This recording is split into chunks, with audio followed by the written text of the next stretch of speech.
سيد الأنبياء أنس الضحى بالدجى نور الهدى منبع الجود والعطاء. أما بعد أعوذ بالله من الشيطان الرجيم. بسم الله الرحمن الرحيم. يا أيها الذين آمنوا قوا أنفسكم وأهليكم نارا. قال الله تبارك وتعالى في القرآن المجيد والفرقان الحميد وقل رب زدني علما. صدق الله العظيم وصدق رسوله النبي الكريم الأمين ونحن على ذلك لمن الشاهدين والشاكرين والحمد لله رب العالمين. إن الله وملائكته يصلون على النبي يا أيها الذين آمنوا صلوا عليه وسلموا تسليما. الصلاة والسلام عليك يا سيدي يا رسول الله وعلى آلك وأصحابك يا سيدي يا حبيب الله. الصلاة والسلام عليك يا سيدي يا نبي الله وعلى آلك وأصحابك يا سيدي يا رحمة للعالمين. تمام تعریفیں حمد و ثنا اللہ تعالیٰ جل مجدہ الکریم کے لیے، اور درود و سلام نبی اکرم نور مجسم شفیع معظم آقا کل ختم رسول دانائے سبل محمد مجتبیٰ جناب حضرت محمد مصطفیٰ صلی اللہ تعالیٰ علیہ وسلم کی ذات والا صفات کے لیے حمد و صلات کے بعد اس دارالعلوم کے ان خوبصورت طلباء کرام کی دستار فضیلت کے موقع پر آج کی اس تقریب سعید کا انعقاد کیا گیا ہے. اللہ تعالیٰ کوشش کرنے والوں کی کاوش کو اپنی بارگاہ میں قبولیت کا شرف عطا کرے. ہم سب کو اللہ تعالیٰ دین کے کاموں میں اخلاص کی توفیق عطا فرمائے.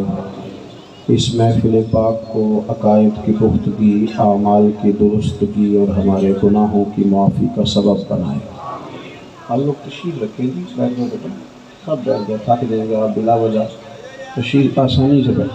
نہیں، تقریر تو میں کر رہا ہوں، یہ کسی اور نے کیسے شروع کر دی؟ اس وقت میرا ٹائم ہے کہ تقریر کا، اور کوئی نہیں کرے گا. خاموشی سے بیٹھ. اللہ کو جزائے خیر دے. آپ لوگ اگر بیٹھ جائیں گے تو اچھا رہے گا، پچھلوں کو بھی آسانی ہو جائے گی.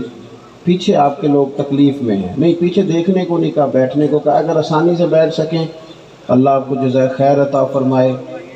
کسی اور جگہ پہ اہتمام ہو جاتا زیادہ اچھا تھا. کچھ تھوڑی سی دشواری احباب کو ہوئی، لیکن کئی دفعہ دور سے بندہ چل کے آئے تو اسے نماز کا زیادہ ثواب ہوتا ہے. تو آپ تھوڑا سا، ہمارا گفتگو کا وقت ہے، لمبا نہیں. آپ اگر اطمینان سے بیٹھ جائیں گے تو دو چار باتیں اپنی بساط کے مطابق عرض کرنے کی کوشش کروں گا. اللہ توفیق عطا فرمائے. سب سے پہلی بات تو یہ ہے کہ یہ دستار فضیلت ہے طلباء کا. علم کا لغوی معنی جاننے کے ہوتے ہیں. علم حاصل کیا جاتا ہے کسی چیز کی معرفت کو حاصل کرنے کے لیے. جب ہم کوئی علم حاصل کرتے ہیں تو ہم یہ چاہتے ہیں کہ ہمیں اس چیز کے نفع اور نقصان کا پتہ چل جائے. اور جب ہم دینی علم حاصل کرتے ہیں تو اس کا مقصد یہ ہوتا ہے کہ ہمیں رذائل اور خسائل ان دونوں کی خبر ہو جائے. خیر کیا ہے، شر کیا ہے، اس میں تمیز کا ملکہ ہمیں نصیب ہو جائے. اچھائی اور برائی کھل کر ہمارے سامنے واضح ہو جائے. یہ مقصود ہوتا ہے علم سے. علم سے، تعلیم سے مقصد زیادہ باتیں کرنا نہیں ہوتا.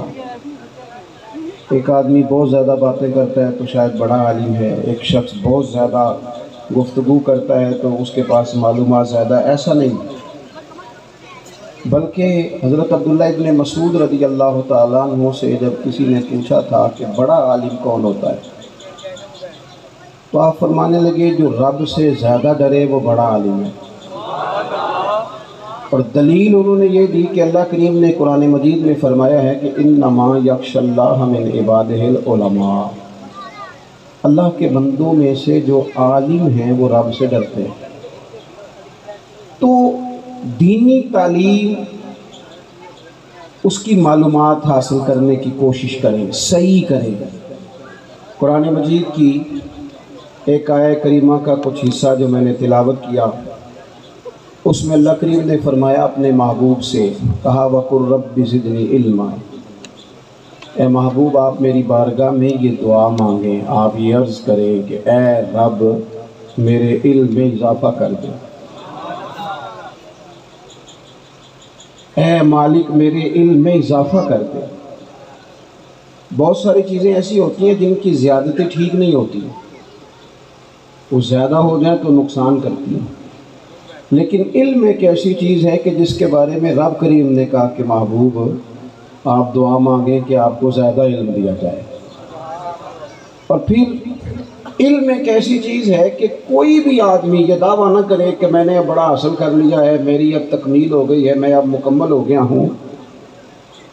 جن کو اللہ نے غیب کے خزانوں کی کنجیاں دی ہیں نا، ان سے بھی رب کریم نے کہا ہے کہ محبوب آپ دعا کریں کہ مالک میرے علم میں اضافہ کر دے۔ تو جب وہاں تک یہ بات ہے تو پھر عام آدمی کو بھی چاہیے کہ وہ اپنی معلومات میں اضافے کا شوق پیدا کرے۔ اور تیسری بات یہ کہ جو حضور کے علم شریف پر بات کرتے ہیں وہ بھی اس آیت سے سیکھیں کہ حضور کا علم تو ہر روز رب اس میں اضافہ فرما رہا ہے، تو ہر روز اضافہ ہو رہا ہے۔ وَلَلْآخِرَةُ خَيْرٌ لَكَ مِنَ الْأُولَىٰ، ہر روز ترقی ہو رہی ہے حضور کے علم شریف کی بھی۔ تو ہمارے ہاں زیادہ تر لوگ بات اس لیے سیکھتے ہیں کہ میں کوئی کہیں سے مسئلہ سیکھوں گا پھر جا کے اپنی مسجد کے امام کو تنگ کروں گا، تو وہاں تو میں یہ سن کے آیا ہوں تو یہاں یہ کام کیوں نہیں ہوتا۔ میں کوئی بات سیکھوں گا تو پھر میں اس سے بحث کا دروازہ کھولوں گا۔ علم کا مطلب ہی اپنے آپ کو سنوارنا ہے، معلومات حاصل کرنے کا مطلب یہ کہ آپ کے عمل میں پختگی آئے، آپ کے کردار میں پختگی آئے، آپ نے جو سیکھا ہے آپ اس کے مطابق اپنے آپ کو ڈھالیں۔ مسلم شریف میں موجود ہے، نبی پاک صلی اللہ علیہ وسلم نے دعا مانگی ہے، اے اللہ میں اس علم سے تیری پناہ مانگتا ہوں جو علم تو ہو پر نفع والا نہ ہو۔ جس بندے کے علم نے اسے نفع نہیں دیا، وہ کچھ سیکھ نہیں سکا اس سے، تو اس کا علم کسی کو کیا نفع دے گا؟ جب خود سے اس نے، اور صوفیہ کرام تو فرماتے ہیں کہ جو لوگ بڑی معلومات حاصل کر لیں، بڑی باتیں سیکھ لیں، پنچایت میں کسی کو بولنے نہ دیں، گھر میں کسی کو بولنے نہ دیں، بہت سارے لوگ تو علماء کو بھی مشورہ دیتے ہیں، بڑی باتیں کریں، لیکن عمل کے لحاظ سے بندہ زیرو ہو تو اہل دل فرماتے ہیں اس کی صحبت سے بچو۔ اسے بڑا پتہ ہے، بڑی باتیں آتی ہیں، بڑی باتیں کرتا ہے، لیکن گفتگو کی حد تک تو بہت بڑا ہے، عمل کے معاملے میں صفر ہے۔ بہت سارے لوگ مسجد کے حجرے میں میٹنگ ہو رہی ہوتی ہے اور وہ لمبی دلیلیں اور مشورے دے رہے ہوتے ہیں، نماز کا ٹائم آ گیا تو اٹھ کے چلے جاتے ہیں، کہتے ہیں میں اپنے محلے کی مسجد پڑھ لوں۔ کئیوں کو کام یاد آ جاتا ہے۔ فرمایا کہ شخص کے پاس معلومات بڑی ہوں لیکن عمل کے معاملے میں بندہ زیرو ہو تو اسے بچنا کیوں؟ اس لیے کہ اگر پڑھا لکھا آدمی بے عمل ہونا تو وہ اپنی بے عملی پر بھی دلیلیں پیش کرتا ہے، وہ کہتا ہے میں یہ کام نہیں کرتا تو یہ میرے پاس دلیل ہے، وہ تو بے عملی کو بھی مزین کر دے گا معاذ اللہ۔ تو دینی تعلیم ایک تو حاصل اس لیے کریں کہ ہم نے اپنے آپ کو سنوارنا ہے، اور دوسرا علم کا شوق طبیعت میں ہو۔ دیکھیں نا، اللہ کے حبیب صلی اللہ علیہ وسلم نے فرمایا ہے کہ جو علم کے راستے پہ چل پڑا وہ جنت کے راستے پہ چل پڑا ہے۔ جمعوں میں، محفلوں میں کانوں کے ذائقے کے لیے نہ آئیں، اس لیے آئیں کہ میرے علم میں، میرے عمل میں یہ کوئی اضافے کی بات بنے گی، میں کوئی نصیحت حاصل کروں گا تو میرے دل کا زنگ اترے گا۔ ہمارے ہاں یہاں لوگ مزے کے لیے آتے ہیں اور آج کل لوگ فوٹو کے لیے آتے ہیں۔ ان دو کاموں سے نکل کر خالص اصلاح کی نیت سے علم کا شوق، ہمارے ہاں تیزی سے ایک حرکت کی گئی، علماء کا وقار خراب کیا گیا اور لوگوں کو دینی علوم سے دور کیا گیا، اور اس میں بعض بیچارے واعظین اور خطباء نے بھی کردار ادا کیا جب جعلی پیر کی تعریفیں کھول کے کی، اور اسے پتہ نہیں کہاں تک یہ اسٹیج ہوتے ہیں نا، ان میں کوئی بندہ اچھا لگے بھی تو اس کے لیے دعا کرنی چاہیے، تعریفیں نہیں کرنی چاہیے۔ تعریفیں اس کا کوئی فائدہ نہیں ہے، اس بندے کو تو دعا کا فائدہ ہے، اگر آپ کو اچھا لگ رہا ہے تو اسے دعا دیں، اس سے زیادہ کچھ نہیں کرنا۔ اور ہمارے ہاں جناب وہ نقیب محفل بیچارے کی شامت آ جاتی ہے اگر تعریفیں تھوڑی کرے تو کہتے ہیں تو نام ہی نہیں لینا ہوگا، وہ بھائی اس کے نام لینے سے آپ کا قد اونچا ہوتا ہے۔ تو علم اور عالم ان دونوں چیزوں سے قوم کو دور کیا گیا۔ دینی تعلیمات کا فقدان ہے، جو میٹرک تک لوگ 60-70 کتابیں پڑھ جاتے ہیں انہیں بھی قرآن پاک ٹھیک سے نہیں پڑھنا آتا، دور کیا گیا۔ آپ مجھے بتائیے، چلیں ایک مسجد ہی آپ دیکھ لیں، اس مسجد کے اندر اگر ایک طرف ایک عالم دین مشکاہ شریف کھول کے بیٹھے ہوں، حدیث پاک کا درس ہو رہا ہے، یا بہار شریعت کھول کے بیٹھے ہیں، فقہی مسائل بیان کی، اور اسی مسجد میں ایک بابا جی جبہ پہن کے تگڑا سا بڑی سی پگڑی باندھ کے اور 500 دانے والی تسبیح لے کے بیٹھے ہیں، اب ایک بندہ اندر آتا ہے تو وہ کدھر جائے گا؟ عالم کی طرف کہ بابا جی کی طرف؟ وہ کیوں جا رہا ہے بھلا بابا جی کی طرف؟ وہ اس لیے کہ ہم نے اسے یہ بتایا ہی نہیں کہ جس طرح سبحان اللہ سبحان اللہ سبحان اللہ پڑھنا عبادت ہے نا، اسی طرح دارابا پڑھنا بھی عبادت ہے۔ اسے ہم نے بتایا نہیں کہ جب تک علم کے رستے میں رہنا بھی عبادت ہے، جب تک اسے یہ سمجھ نہیں نہ آئے گی کہ جس طرح وظائف کی کتاب پڑھنا عبادت ہے اسی طرح مشکاہ شریف پڑھنا بھی عبادت ہے، حدیث بخاری کا درس لینا بھی عبادت ہے، مسلم شریف کی احادیث پر اپنے اساتذہ سے بیٹھ کر دروس پانا بھی عبادت ہے۔ جب تک یہ پورا مزاج دیکھیں نا، نبی پاک صلی اللہ علیہ وسلم نے فرمایا رات کی ایک گھڑی بھر دین سیکھ لینا ساری رات نفل پڑھنے سے بہتر ہے۔ اب ہمیں سمجھنا چاہیے کہ کتاب پڑھ کے بھی بندہ رب رسول تک پہنچ سکتا ہے، کتاب و سنت رستہ آسان کرتے ہیں، لیکن ہمارے ہاں کیا مزاج دیا گیا ہے؟ بابا جی کے پاس چلو، ضرور جائیں بابا جی، اگر میرے کہاں تو منع کوئی نہیں کر رہا، لیکن جو سوچ ہمیں حضور نے دی ہے ہم نے اسی سوچ کے مطابق اپنے معاملات کو ترتیب دینا ہے نا۔ اب ایک بات میں نے آپ سے پوچھی اور آپ نے کہا قوم ساری بابا جی کی طرف جائے گی۔ حدیث پاک کس طرح ہے؟ اللہ کے محبوب مسجد شریف میں تشریف لائے، دونوں جانب لوگوں کے حلقے بنے ہوئے ہیں، لوگ بیٹھے ہوئے، ایک حلقے میں لوگ اللہ کی یاد کر رہے ہیں، ذکر ہو رہا ہے، ایک حلقے میں بیٹھ کے ایک عالم کتاب و سنت کا درس دے رہے ہیں، ایک صحابی اور باقی سن رہے ہیں۔ خاص توجہ کریں نوجوان میری بات پر، رسول کریم صلی اللہ علیہ وسلم دونوں کے بیچ کھڑے ہو گئے اور کریم نے فرمایا دونوں محفلیں خیر کی ہیں، دونوں ہی حلقے خیر کے ہیں۔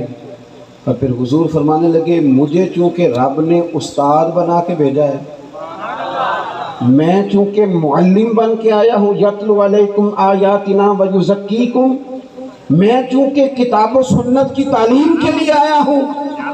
یہ لفظ کہتے کہتے حضور اس جماعت میں بیٹھ گئے جو دین پڑھ اور پڑھا رہی تھی۔ حضور وہاں بیٹھے جہاں بات دین کی ہو رہی، جہاں لوگوں کو اللہ رسول کی بات بتائی جا رہی۔ جمعے میں وقت پہ آئیں، اپنی دینی معلومات مضبوط کریں اور اپنے لیے مضبوط کریں۔ میں آپ کو بڑے درد سے یہ بات عرض کرتا ہوں، اگر دن میں 100 لوگ مسئلہ پوچھتے ہیں نا شریعت کا، تو ان میں 95 لوگ وہ ہوتے ہیں جو طلاق کا مسئلہ پوچھتے ہیں۔ والد صاحب نے، بیٹی کے والد صاحب نے 2 مہینے پہلے آرڈر دیا ہوتا ہے فرنیچر کا، بیٹے کی شادی ہو تو مہینہ پہلے شیروانی والے کو بھی کہنا پڑتا ہے، گاڑیاں بک کرانی پڑتی ہیں، میرج ہال بک، یہ سارے لوازمات ہم کرتے ہیں، سارا کچھ کیا۔ گاڑی سے گھر بسنا ہے، میرج ہال سے بسنا ہے، فرنیچر سے بسنا ہے، ہم نے سارا کچھ ان کو بتایا، لیکن کاش 2 گھنٹے بچی کسی معلمہ کے پاس جاتی، بچہ کسی استاد کے پاس جاتا، نکاح طلاق کے مسئلے بھی سیکھتے۔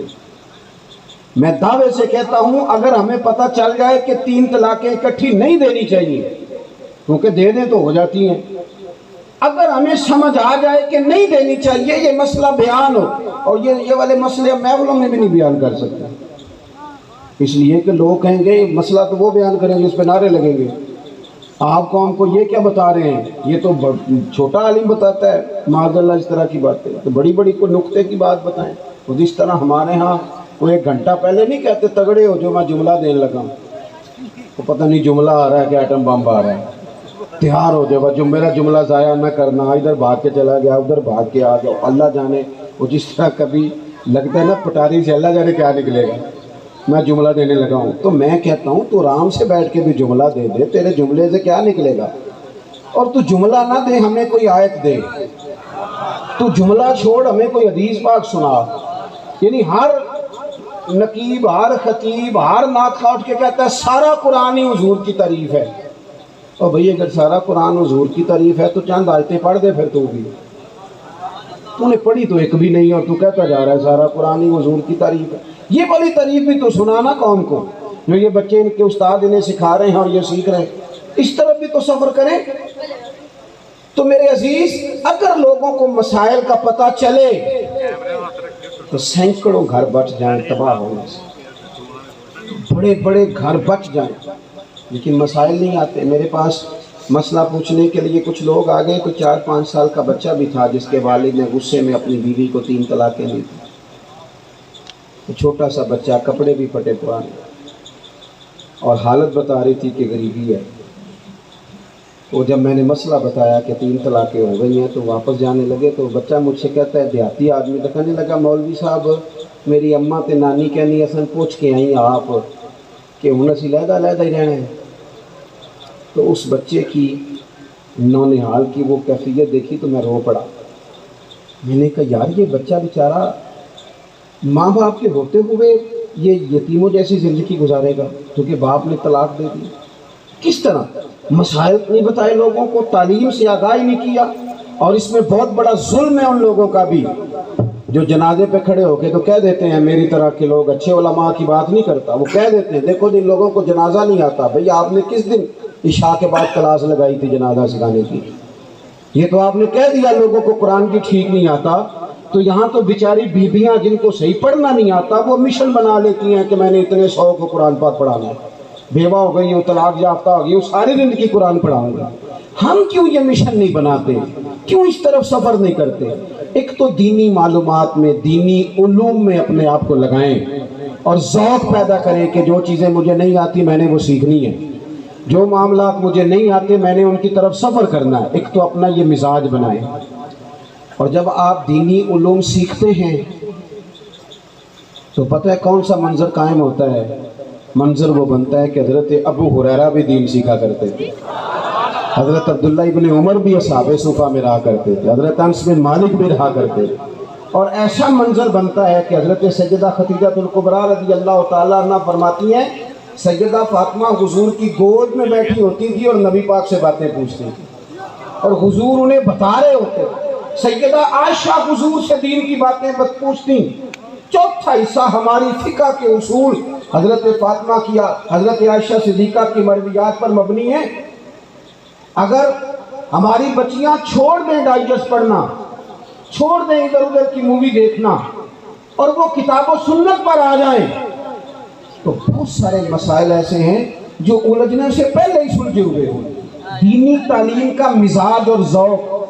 اور دوسری آیت کریمہ میں نے تلاوت کی، اللہ کریم نے قرآن مجید میں فرمایا یا ایھا الذین آمنوا قوا انفسکم واہلیکم نارا، اے ایمان والو خود بھی دوزخ کی آگ سے بچو اور اپنے گھر والوں کو بھی بچاؤ۔ او والد، وہ ماں جو بچوں کو بھوک سے بچانے کے لیے محنت کرتی ہے، ان کو مایوسی سے بہت سارے ماں باپ ایسے ہوتے ہیں جن کے پاس کپڑے لینے کے پیسے نہیں ہوتے عید پہ، کیوں؟ اذان شروع ہوئی، اذان سنیں۔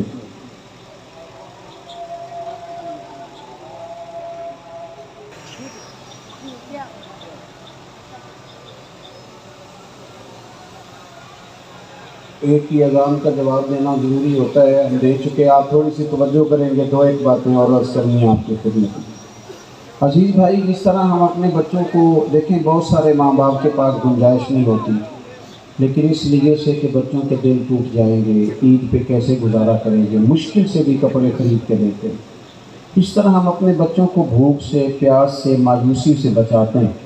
اس طرح ہمارے رب نے ہمارے ذمے لگایا کہ تم اپنے بچوں کو کوشش کرو دوزخ کی آگ سے بچانے کی۔ حضرت عمر فاروق رضی اللہ تعالیٰ عنہ نے عرض کیا تھا، یا رسول اللہ صلی اللہ تعالیٰ علیہ وسلم، اس آیہ کریمہ کا معنی کیا ہے؟ تو محبوب کریم علیہ السلام نے فرمایا، عمر، جن چیزوں کا اللہ تمہیں حکم دیتا ہے تم اپنے گھر والوں کو ان چیزوں کا حکم دو، جن چیزوں سے رب رسول تمہیں منع کرتے ہیں اپنے گھر والوں کو ان سے روکو، اپنے گھر کے اندر نفاذ دین کرنے کی کوشش کرو۔ میرے بھائی، بہت زیادہ آزمائش ہے ہمارے گھروں میں، بے چینیاں ہیں، اضطراب ہے، بچوں میں سختی ہے، بہن بھائی ایک دوسرے کے ساتھ لڑتے ہیں، مزاجوں میں تلخی آ گئی۔ کیوں بھلا؟ اس لیے کہ ماں باپ کو جو بہترین کردار اور جو حسین طریقہ گھر میں اپنانا چاہیے تھا، بچے تقریب باہر سے سنتے ہیں لیکن وہ فالو اپنے ماں باپ کو کرتے ہیں۔ اگر ماں باپ میں حوصلہ ہو، صبر ہو، اطمینان ہو، خودداری ہو، تھوڑے پر گزارا کرنے کا مزاج ہو، دیکھیں نا آج ڈپریشن ہے، ٹینشن ہے، پینکس اٹیکس ہیں، بڑی ساری چیزیں آ رہی ہیں۔ کیوں بھلا؟ صبر نہیں، تحمل نہیں، بردباری نہیں۔ آزمائے ایک دن ایک بچہ میرے پاس آ گیا مدرسے کا، اور آ کے وہ رونے لگا۔ میرے گھر والے کہنے لگے کھانا چھوڑ دیں، پہلے اس کی بات سن لے۔ میں نے کہا پتر کیا ہوا؟ کسی نے مارا ہے کسی استاد نے؟ کہنے لگے نہیں حضرت، گھر فون کیا تھا تو میری اماں اور ابا کی لڑائی ہو رہی ہے۔ بچہ کانپ رہا ہے، ٹانگیں کانپ رہی ہیں۔ میں نے کہا کیا ہو کیا گیا تمہیں پتر؟ لڑائی ہو رہی ہے تو گھروں میں ہو ہی جاتی ہے۔ کہنے لگے نہیں، آپ کو پتہ نہیں وہ بڑا سخت لڑکے ہیں۔ میرے والد جب میری والدہ کو مارنے کے لیے آگے بڑھتے ہیں تو ہم سارے چار پائیوں کے نیچے چھپ جاتے ہیں، ہمیں خوف آتا ہے، وہ منظر خطرناک ہوتا ہے۔ یہ کون تکلیف دے رہا ہے اپنے بچوں کو؟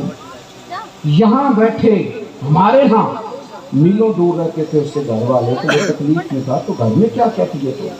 اگر حوصلہ ہو، صبر ہو، قناعت ہو، اللہ کے دیے ہوئے تھوڑے رزق پر ہمیں راضی رہنا آتا ہو، ہمارے گھروں میں سکون آئے، اطمینان آئے، ہم جو زندگی بڑی خوشی خوشی گزار سکتے ہیں۔ ہمارے مزاجوں کا لالچ، ہماری طبیعتوں کی بے رہ روی، ہماری جھوٹی انا کا بت، ان ساری چیزوں کو ختم کر دیتا ہے۔ اپنی زندگی کے اندر اگر ہم وہ کردار اپنے بچوں کو دیں، جس کردار میں موبائل بھی ہو، جس میں گھڑی بھی ہو، جس میں پیسے بھی لا کے ابا دراز میں رکھتا ہو، لیکن والد کا گھر میں مصلی بھی موجود ہو، اس کی کوئی تصویر بھی ہو، وہ یہ بھی کہتا ہو کہ خدا نے اپنے فضل سے آج 5000 دیا ہے تو اس میں 1000 غریبوں کا بھی ہے، اس میں تھوڑا سا میں نے اللہ کی رضا کے لیے بھی رکھا ہے۔ اگر کوئی مشکل آ جائے تو وہ باپ اور ماں کو صبر کرتا ہوا دیکھتے ہو، اگر ایک باپ تک بات کرے تو دوسرا برداشت کرتا ہو۔ خدا را اپنی اولادوں کو اس اذیت کا شکار نہ کرو۔ اپنے گھروں کے اندر وہ خودداری، وہ پیار، وہ وقار، وہ محبت، وہ انداز۔ آپ تھکے ہوئے ہیں، کوئی شک نہیں، آپ بہت سارے مسائل کا باہر شکار ہوں گے، کوئی شک نہیں، لیکن آپ باہر سے تھک کے آئے ہیں، اور اگر آپ باہر اپنی فیکٹری کے مالک ہیں اور دفتر کے بڑے ہیں تو گھر میں بھی تو آپ بڑے ہیں نا، آپ کی ماں بھی تو انتظار کر رہی ہے، اس نے بھی تو دکھڑا سنانا ہے نا آپ کو۔ آپ یہ دیکھیے کہ آپ کے بچے بھی تو انتظار کر رہے ہیں، وہ چاہتے ہیں کہ ابا آ کے بیٹھے تو ہم ان کے سینے پہ چڑھ کے تھوڑا کھیلے۔ آپ کی اہلیہ منتظر ہیں، کچھ باتیں بیوی کسی اور سے نہیں کہہ سکتی، صرف اپنے شوہر سے کہتی ہے، لیکن وہ تو آتے ہی جلال میں آ گئے صاحب، وہ کہنے لگے تو بڑی نالائق ہے، میں تھکا ماندہ آیا ہوں اور تو نے مجھے کہانی سنا دی ہے۔ وہ اس خاتون سے شدت کے ساتھ پیش آنے لگے۔ میرے رسول پاک کی حیات نور کو دیکھو، حضرت ام ایمن حضور کے رضائی والدہ ہیں، ان کی بھی خدمت ہو رہی ہے، حضرت حلیمہ سعدی آ رہی ہیں تو خدمت ہو رہی ہے، حضرت عباس حضور کے چچا ہیں تو کریم فرماتے ہیں میرے چچا ہیں باپ کی جگہ، حضور دوست احباب صحابہ غلاموں سب کے ساتھ پیار کر رہے ہیں، 9 ازواج مطہرات ہیں گھر کے اندر، اور کیفیت یہ ہے کہ حضور صرف ان کی ضرورتوں کا خیال نہیں کرتے، خواہشات کا خیال نہیں کرتے، بلکہ میرے کریم کا طریقہ یہ ہے کہ کوئی بندہ آج بول کیا رہا ہے، وہ کہاں کھڑا ہے، آج اس کے جملے کس طرح کے ہیں، اس کا لہجہ کس طرح کا ہو گیا ہے اور اسے ٹھیک کیسے کرنا ہے۔ محبوب اس کا خیال فرماتے، توجہ کرتے۔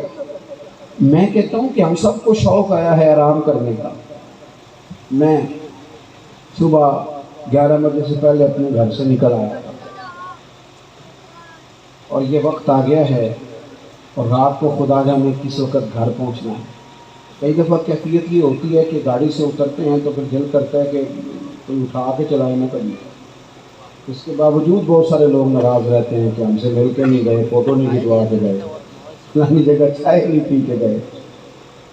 یہ تسلسل ہے، لیکن میں جتنا مرضی تھکا ماندہ گھر جاؤں گا نا، کبھی ایسا نہیں ہوا کہ میں گھر جاؤں تو بڑی ٹینشن میں جاؤں۔ میرے گھر والے ایک دن مجھ سے کہنے لگی آپ نے کبھی نہیں کہا کہ میں تھکا ہوا ہے، بندہ تھک بھی تو جاتا ہی ہے، کبھی کہاں کرے نا۔ میں نے اسے کہا پتہ کیوں نہیں کہتا؟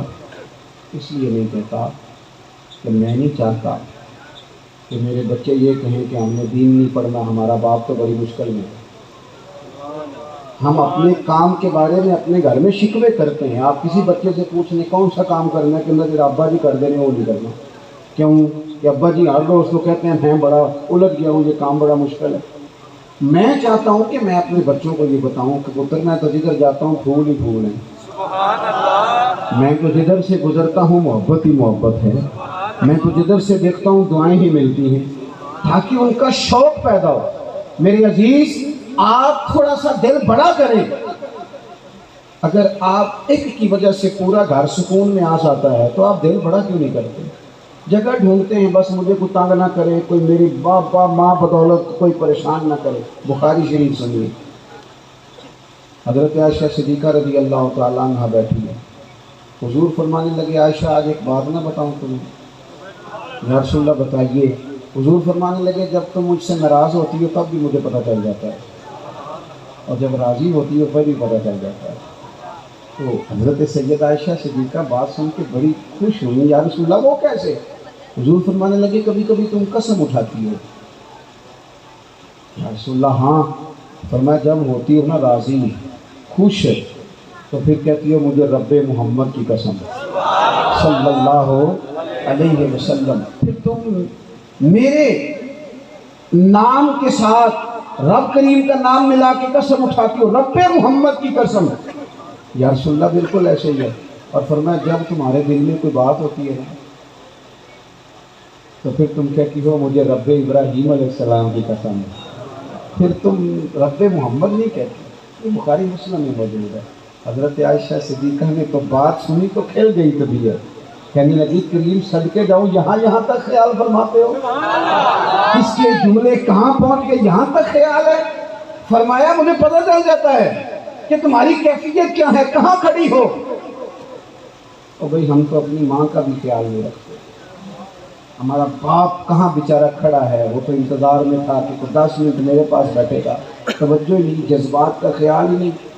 حضرت عائشہ صدیقہ بات سن کے عرض کرنے لگی یا رسول اللہ مجھے رب محمد کی قسم ہو، میں صرف نام چھوڑتی ہوں، میرے دل میں ہر وقت مدینے والے محبوب ہی رہتے ہیں، نام ہی چھوڑتی ہوں صرف۔ وہ میرے دوست تھوڑا سا جائے۔ اور دوسرا عرض کروں گا، دولت اگر بہت اعلیٰ چیز ہوتی نا، بہت قیمتی، تو سب سے زیادہ سیدہ عائشہ کے گھر میں ہوتی۔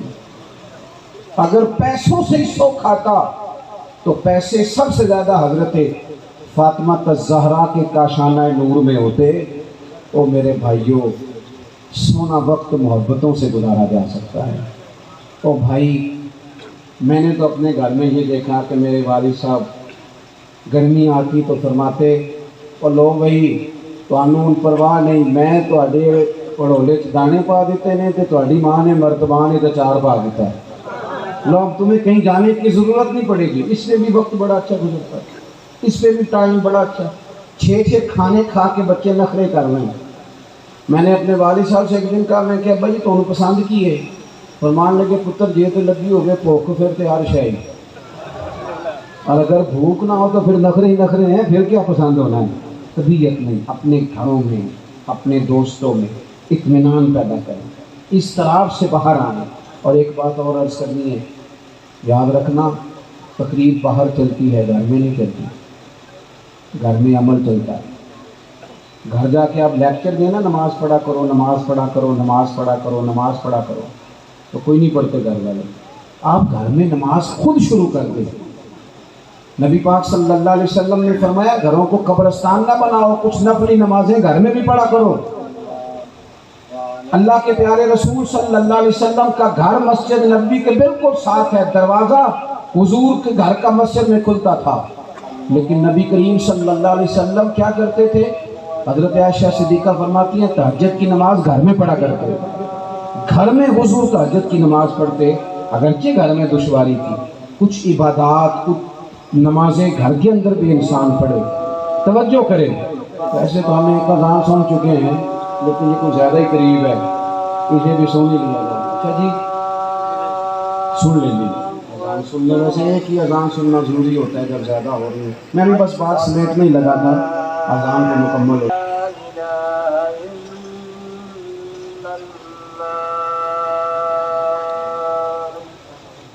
ایک آخری گزارش آپ حضرات سے کرنی ہے، اتنا بڑا مجمع ہے، اتنے سارے لوگ تشریف لائے ہیں، ایک گزارش آپ حضرات کی خدمت میں رکھ کے بس میں نے بات کو سمیٹنا ہے۔ دو باتیں میں نے آپ کی خدمت میں عرض کی ہیں، ایک تو دینی علم کا ذوق پیدا کریں، اور دوسرا اپنے گھروں میں تھوڑا ٹھہراؤ لائیں، تھوڑا سا اپنے یہ بچوں کے دستار فضیلت کا اجتماع تھا، اس لیے میں نے یہ بات عرض کی، اپنے گھروں میں تھوڑا حوصلہ قناعت لائیں۔ حضرت عائشہ صدیقہ رضی اللہ تعالیٰ عنہ فرماتی ہیں ایسا نہیں تھا کہ ہمارے گھر کے اندر مال نہیں آتا تھا، اللہ کے فضل سے بڑا کچھ آتا تھا، لیکن فرماتی ہم اثار کر دیا کرتے، حضور کا مزاج اثار کر دینے کا۔ یاد رکھنا شمع سے اگر کئی شمعیں جل جائیں تو اس کی روشنی میں کبھی کمی نہیں آتی، ہزاروں دیے بھی جل جائیں تو یہ دیے مان نہیں پڑتے۔ مہنگائی بڑی زور کی ہو گئی، غریب آدمی کی آزمائش بڑھ گئی، ہمیشہ مہنگائی سے غریب لوگ متاثر ہوتے ہیں۔ امیروں کی تو چیزیں مہنگی ہو جاتی ہیں، وہ تو سنگل انہوں نے جمع کی ہوتی ہیں، مہنگی ہوتی ہیں تو ڈبل میں بیچتے ہیں، غریب پستا ہے۔ لیکن دکھ کی بات یہ ہے کہ ہم ایک دوسرے کا ساتھ نہیں دیتے، مقروض ذہنی اذیت کا شکار ہے۔ 3 دن ہے نا عید کے، تو ایک جوڑے سے بھی گزارے جا سکتے ہیں، ایک سے۔ اکثر لوگ تو ویسے ہی عید کی نماز پڑھ کے سو جاتے ہیں، اور جو بیدار بھی ہیں وہ بھی کپڑے بدل کر کے جانور کے ذبح میں مشغول ہیں۔ ہم نے اس عید پہ کوشش کرنی ہے کہ ہماری گلی میں، ہمارے محلے میں، ہمارے دائیں بائیں تھوڑا سفر کریں، بچوں کو دیکھیں، سرکاری سکول سے نکلتے بچوں کو دیکھیں، مساجد مدارس سے نکلتے بچوں کو دیکھیں، ہم نہ ایک ایک دو دو کا ساتھ دیں۔ یہ جتنی سیاسی جماعتیں کام کر رہی ہیں، جن کی حکومت تھی، جن کی ہے، پتہ نہیں کل کس کی آئے گی، میں تو ذاتی طور پر ان سے پورا مایوس ہوں۔ مجھے تو نہیں لگتا کہ جتنے لوگ آج تک حکومت کر چکے ہیں، بار بار آتے ہیں یا پچھلی حکومت گئی ہے، ان کے پاس کوئی پلان ہی نہیں ہے، کہ تو بیچارے ایک دوسرے کی ٹانگیں کھینچنے کے علاوہ نہ کچھ کر سکے ہیں، نہ امید ہے کچھ کریں گے۔ لیکن غریب کی تکلیف بڑھ گئی ہے۔ میرے پاس 20 لوگ آتے ہیں، آتے تو وہ دعا کا کہنے ہیں، آتے تو صرف یہ بتانے ہیں کہ اس مشکل میں ہوں دعا کرنا، لیکن دوستوں لوگوں کی باتیں سن کے بڑی تکلیف ہوتی ہے۔ ہم کیا کسی کی مدد کر سکتے ہیں؟ ہمارے لیے تو مدارس چلانے مشکل ہیں، لیکن لوگ اذیت کا شکار، ذہنی کرب کے نیچے لوگ آ گئے، اتنی بڑی اذیتیں کھڑی کر دی گئی ہیں۔ تھوڑا تھوڑا دیکھو، 2 کا کھانا 3 بھی تو کھا ہی سکتے ہیں، 3 کا کھانا 4 بھی تو کھا ہی سکتے ہیں نا۔ میرے محبوب نے ہمیں یہ نہیں کہا تھا زیادہ گوشت پکانا، بلکہ رسول پاک نے تو رنگ ہی بڑا سادہ دیا ہے۔ کریم نے فرمایا عائشہ شوربہ ذرا زیادہ کر لو، پڑوسیوں کو بھی سالن دے دیں، تھوڑا شوربہ زیادہ کر لو، اسی کو بڑھا لو، تھوڑا شوربہ بڑھا لیں، تھوڑا تھوڑا ایک دوسرے کی مدد کریں، دست شفقت رکھیں۔ گلیوں میں سنسان لوگ، اب تو لوگ ایک دوسرے سے دکھ بھی نہیں کرتے، وہ کہتے ہیں دینا کسی نے ہے کچھ نہیں، اور تماشا الگ سے بن جائے گا۔ دوستو ہم نے خود ایک دوسرے کا ہاتھ بٹانا ہے۔ جو لوگ صاحب ثروت ہیں، دیکھو ایک ہی باپ کی اولاد ہوتی ہے، ایک کو اللہ بڑا نواز دیتا ہے، 2-3 کمزور رہ جاتے ہیں، اس کو چاہیے وہ دوسروں پہ دست شفقت رکھے۔ ایک گلی میں سارے لوگ ایک ہی قبیلے کے، ایک ہی علاقے کے، آگے نکل گیا ہے، اسے چاہیے وہ دوسروں کا خیال کرے۔